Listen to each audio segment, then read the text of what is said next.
You did this to yourself, Mom hissed, roughly applying aloe vera to my blistered hands.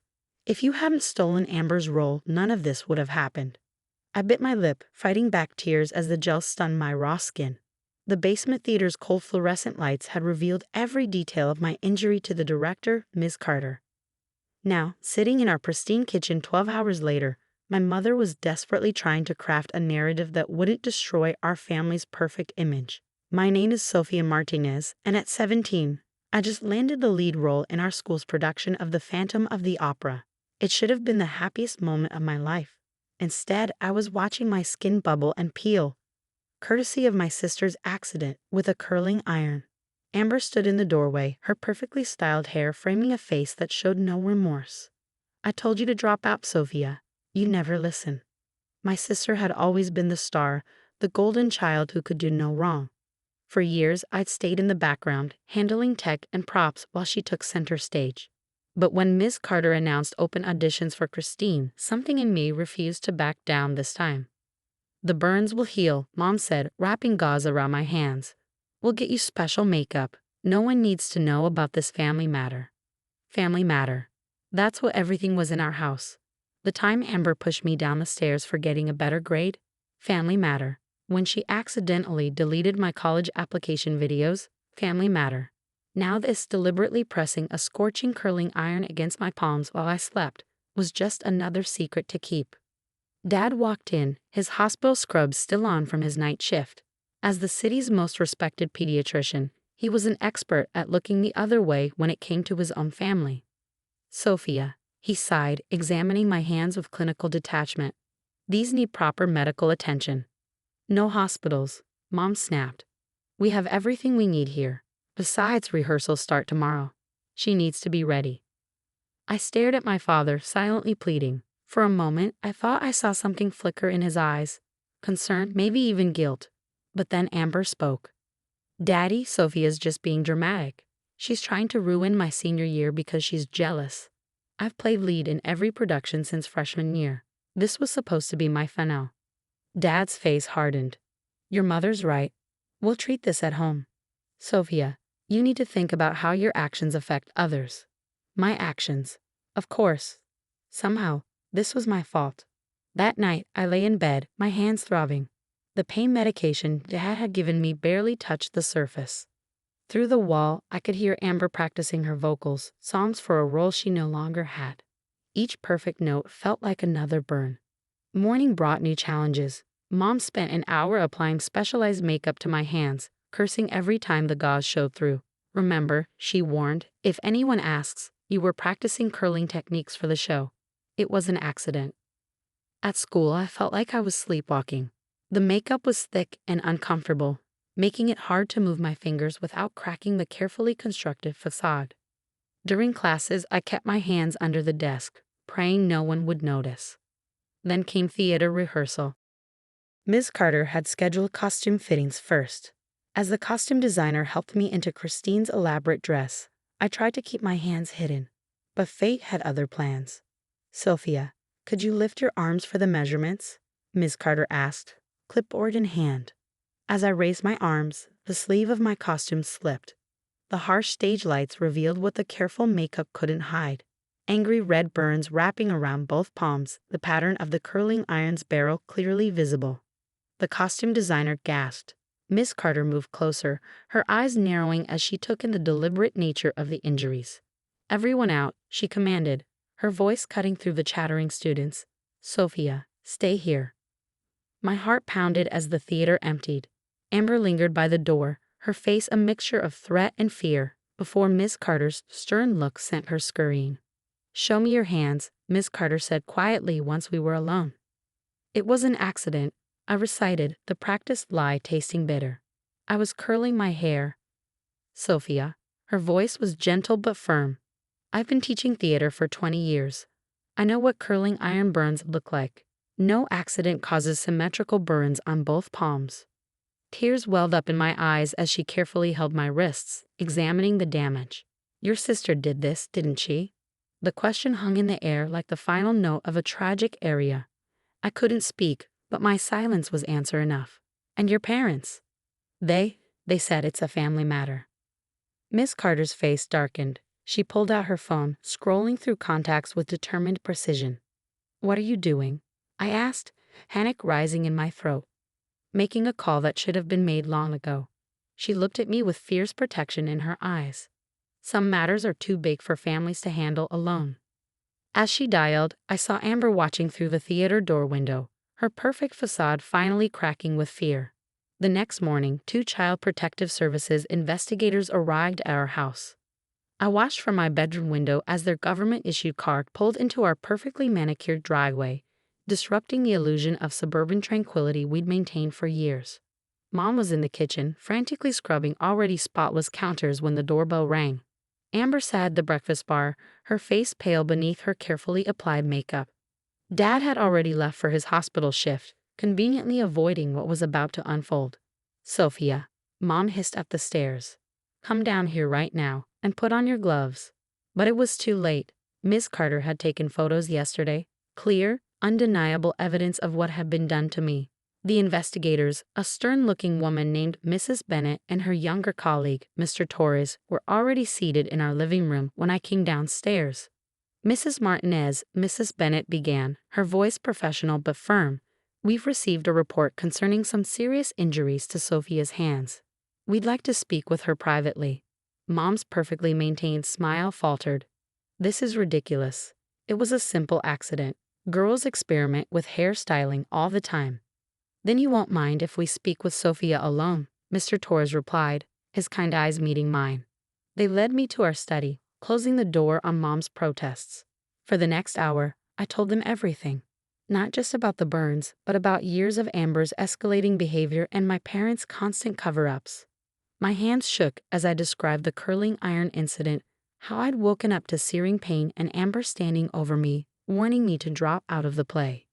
"Your drama teacher mentioned previous incidents," Mrs. Bennett said gently. "Can you tell us about those?" So I did. The stairs, the deleted videos, the lost acceptance letter from a prestigious summer theater program. With each revelation, I felt lighter, as if speaking the truth was finally breaking the spell of silence that had bound our family for years. Meanwhile, I could hear Mom's voice rising in the living room as she was questioned by other officials who had arrived. Amber's sobs echoed through the house, not tears of remorse, but of fury at being exposed. "I want to press charges," I said finally, my voice stronger than I'd expected, "not just for this, but for everything." Mrs. Bennett nodded, making notes in her file. "Given the severity and pattern of abuse and your age, that's your right. We'll need to document your injuries properly at the hospital." Just then, the study door burst open. Dad stood there, still in his scrubs, having rushed home from work.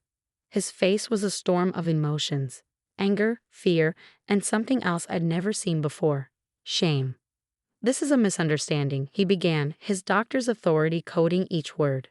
As a medical professional, Mr. Torres cut in, "You should be especially concerned about these injuries. The pattern suggests deliberate harm, Dr. Martinez, and your failure to seek proper medical treatment could be considered negligent." Dad's face went pale. His carefully constructed world of respectability was crumbling, and he knew it.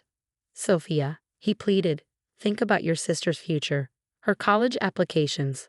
"What about my future?" I stood up, holding out my bandaged hands. "What about all the futures you've let her steal from me while you looked the other way?"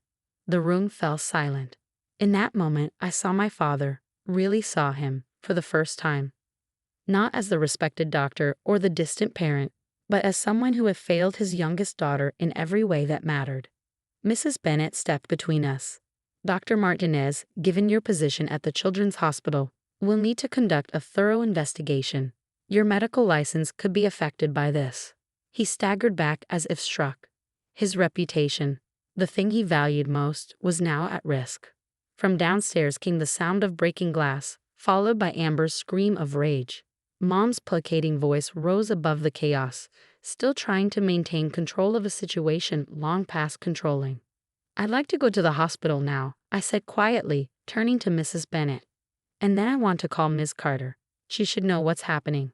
As they led me out of the study, I passed Amber on the stairs. Her perfect mask had cracked completely, revealing the ugliness beneath. "You're ruining everything," she snarled. "I hate you." For the first time, her words didn't hurt. They just confirmed what I finally found the courage to say. This had to end. In the CPS car, driving away from the house that had been my prison for so long, I looked down at my phone. There was a message from Ms. Carter.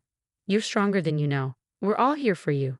I closed my eyes, letting tears fall freely. Tomorrow would bring police statements, hospital examinations, and hard conversations. But for now, I just felt relief. The curtain had finally fallen on my family's performance of perfection, and though the ending wasn't happy, it was real. And real was exactly what I needed it to be. 6 months later, I stood on the stage of our school theater, the spotlight warm on my face as I sang the final notes of Think of Me. The audience erupted in applause, and through the bright lights, I could see Miss Carter wiping tears from her eyes. My hands had healed, leaving only faint scars that told a story of survival. The makeup I wore now was for the character of Christine, not to hide evidence of abuse. The changes in my life had been swift and dramatic after that day. Amber had been arrested and charged with assault.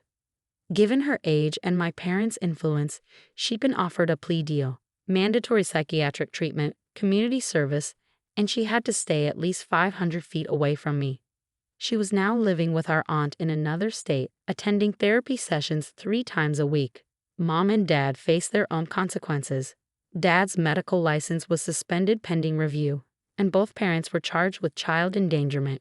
The investigation revealed a pattern of enabling Amber's behavior that stretched back years. They were ordered to attend counseling and parenting classes.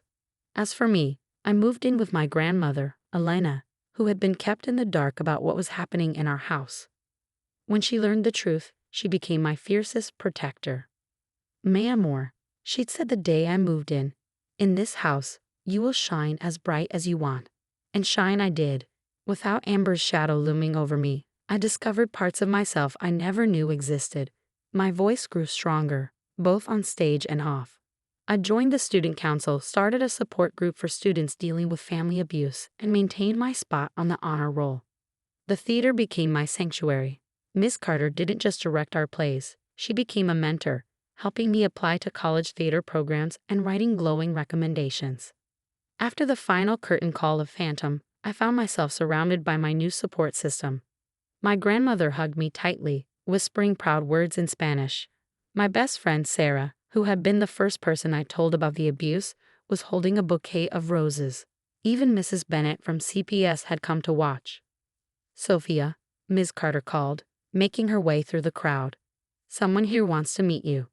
Behind her stood a woman in a crisp suit, the dean of the theater department from the state university. "That was quite a performance," she said, handing me her card. "We'd love to have you audition for our program. Full scholarship." My hands trembled as I took the card, but this time from joy, not fear.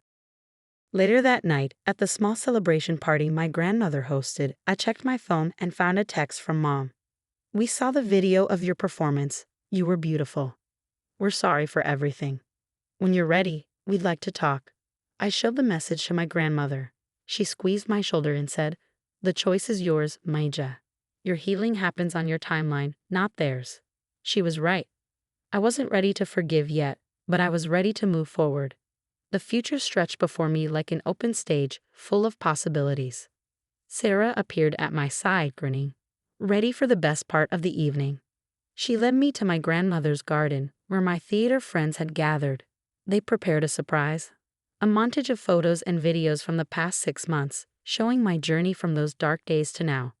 There I was at rehearsals, laughing with the cast, leading a student council meeting, speaking at a community event about standing up against family abuse. "You helped us too, you know," Sarah said softly. "By being brave enough to speak up, you showed others they could do the same." 2 other students in our school had come forward about their own family situations since my story became known. The support group I started now had regular meetings, and Miss Carter had implemented a new policy in the theater department about recognizing and reporting signs of abuse. As I watched the montage end with today's performance, I realized something profound. The real performance had been my old life, pretending everything was fine when it wasn't. Now, standing in my grandmother's garden, surrounded by people who truly cared about me, I was finally living authentically. "Speech," someone called out. I looked around at these faces, my chosen family, and felt only gratitude. 6 months ago, I thought my life was over. I began. But it was actually just beginning. Sometimes the hardest role to play is yourself. But it's the only one that matters. The night ended with songs around my grandmother's piano, laughter, and plans for the future. As I fell asleep at night, my script for tomorrow's college audition on my bedside table, I thought about how far I'd come. The curtain had risen on my new life, and this time,